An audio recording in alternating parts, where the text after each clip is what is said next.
Online की class में आप सभी का स्वागत है। आज हम लोग क्लास 10 के क्वाड्रेटिक इक्वेशन का पार्ट ये पढ़ने जा रहे हैं। इसमें आपका ट्रिक और कॉन्सेप्ट दोनों साथ में लेके हम लोग चलेंगे।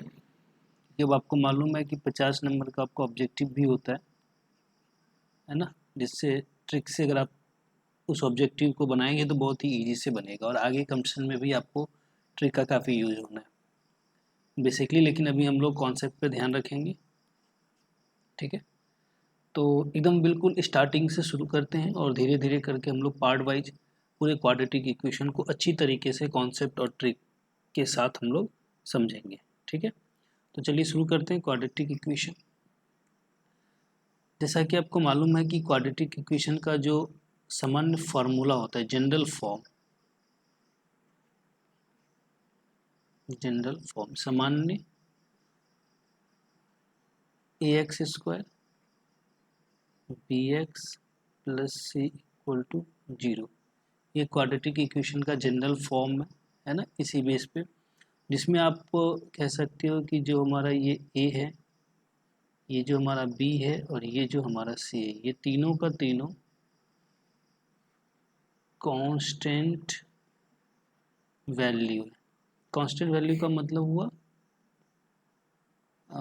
आप कह सकते हो कि जो ए बी सी का जो वैल्यू होगा वो आपका 1 2 3 एंड सो ऑन, यानी ए बी सी की जगह कुछ भी आ सकता है, 1 2 3 4 5। इसी 1 2 3 4 5 को हम लोग कांस्टेंट वैल्यू बोलते हैं, ठीक है। और ये जो हमारा x है वो वेरिएबल है ना। हाँ, अब ये देखो x, इस पूरी में आप देख सकते हैं सिर्फ x ही दिख रहा है ना, एक्स स्क्वायर होगा बट x दिख रहा है, y होगा तो y दिखेगा, z है तो z, कोई एक ही दिखेगा। ऐसा नहीं कि इधर एक्स स्क्वायर इधर y दे देगा, तो वो आपका क्वाड्रेटिक इक्वेशन नहीं होगा। क्वाड्रेटिक इक्वेशन का ये सामान्य सूत्र है, जब भी दिखेगा आपको इसी फॉर्म में दिखेगा। क्लियर है। और साथ ही साथ इसको आप ऐसा भी कह सकते हैं, चूँकि एक वर्ड आपने सुना होगा डिग्री, जिसको बोलते हैं कोटि। ये डिग्री क्या होता है?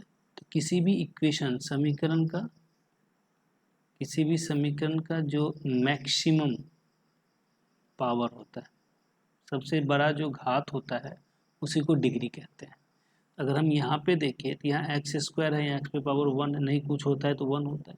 तो आप देख सकते हैं कि यहाँ पे जो मैक्सिमम पावर है वो आपका 2 है। तो हम कह सकते हैं कि इस समीकरण का जो डिग्री है वो कितना है? 2।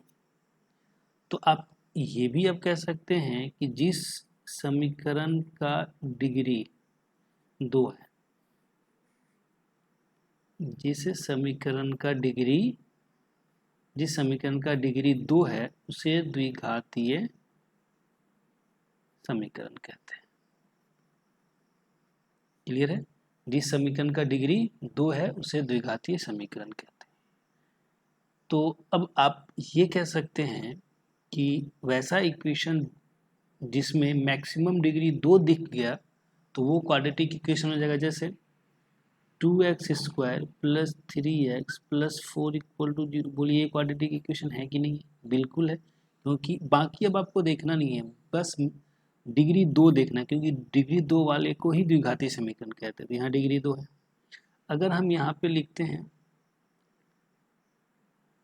5x square plus 4 equal to 0, अब बताइए ये तो जैसा a x square b x plus C equal to 0 के फॉर्म में तो नहीं दिख रहा है, लेकिन जो हमारा डिग्री 2 डिफिनेशन दिखाता है कि द्विघातीय समीकरण होता है उसका डिग्री 2 होना चाहिए। अगर हम इस इक्वेशन को देखें तो इस इक्वेशन में आप देख लीजिए यहाँ पे 2 दिख रहा है, 2 दिख रहा है, तो मतलब ये क्या हो गया? द्विघातीय समीकरण हो गया, है ना। अगर मान लीजिए हम इस 4 को भी हटा दें, सीधा लिखिए 5x स्क्वायर इक्वल टू 0, ठीक है। तो इसको भी हम लोग द्विघातीय समीकरण बोलेंगे, क्योंकि यहाँ पे हमारा जो x का वैल्यू है, x का जो डिग्री है वो 2 है। क्लियर है। तो इस तरीके से हम कुछ भी लिख सकते हैं, बशर्ते वहाँ पे जो मैक्सिमम पावर होगा वो 2 होना चाहिए, तो उसको हम लोग क्या कहते हैं? द्विघातीय समीकरण। क्लियर है, कोई कन्फ्यूजन नहीं होना चाहिए। डिग्री 2 वाले को द्विघाती समीकरण कहते हैं। चलिए, तो अब हम लोग पहचानेंगे कि द्विघाती समीकरण को पहचानना कैसे। अब जो हमारा टॉपिक है वो है द्विघाती समीकरण की पहचान। अब जैसे कि एक इस तरह का कोई एक इक्वेशन दिया हुआ है, अब आपको बताना है कि ये द्विघाती समीकरण है कि नहीं। इसमें जो क्वेश्चन पूछे जाते हैं वो क्या करेंगे, 4 ऐसे इक्वेशन दे देंगे, फिर आपसे पूछा जाएगा इस चारों में से कौन सा द्विघाती समीकरण को दर्शाता है। तो द्विघाती समीकरण को पहचानने के लिए आपको ने बताया कि उस क्वेश्चन का जो डिग्री होगा वो कितना होना चाहिए, 2। बस इसका ख्याल आप रखेंगे। तो इसका जल्दी से हम लोग फटाफट सॉल्यूशन करते हैं। ये a माइनस बी के होल स्क्वायर पे टूट जाएगा तो एक्स स्क्वायर हो जाएगा, 2 दूना 4x हो गया, अब प्लस 4 हो गया, प्लस 1 हो गया, इधर हो गया आपका 2x माइनस 3। क्लियर है। अब सबको एक साइड कर लीजिए, x square minus 4x plus 4 और 1 5 माइनस 2x, ये माइनस वाला इधर आके प्लस 3 इक्वल टू 0 हो गया। अब देखिए इसको एडजस्ट कीजिए, एक्स स्क्वायर, अब आप देख सकते हैं यहाँ माइनस 4x है, यहाँ माइनस 2x है, तो ये कितना हो जाएगा माइनस 6x, और ये 5 और ये 3 प्लस 8 इक्वल टू 0। अब आपको ये दिख, अब सिर्फ आप इस इक्वेशन में ये देख लीजिए कि इस इक्वेशन का डिग्री कितना है, और डिग्री किसको बोलते हैं, मैक्सिमम पावर को। तो मैक्सिमम पावर कितना है, 2। इसका मतलब इसका डिग्री कितना हो गया, 2। और डिग्री 2 अगर हो गया तो इसका मतलब है कि ये हमारा क्या हो गया, द्विघाती समीकरण। बहुत ही ज़्यादा इजी होता है इस चीज़ को समझना। जैसे ही सॉल्यूशन करेंगे डिग्री 2 देखेंगे वो द्विघाती समीकरण हो जाएगा। ठीक है, चलिए और एक दो एग्जाम्पल पे हम लोग बात करते हैं।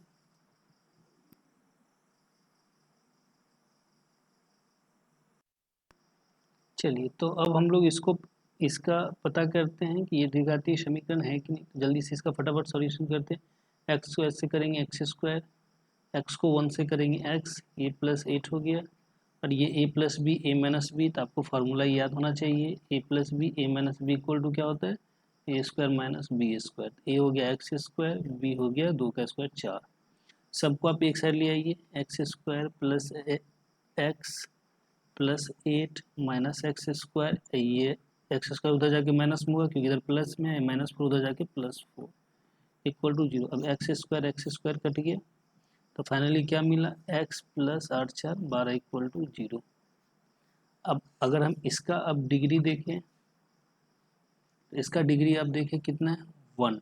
क्यों, क्योंकि जो x है उसका मैक्सिमम पावर 1 ही है, तो डिग्री 1। और डिग्री 1 जब होगा तो ये द्विघाती समीकरण नहीं होगा, क्योंकि डिग्री 2 वाले को द्विघाती समीकरण कहते हैं। तो फिर डिग्री 1 वाले को आपने पढ़ा होगा रैखिक समीकरण।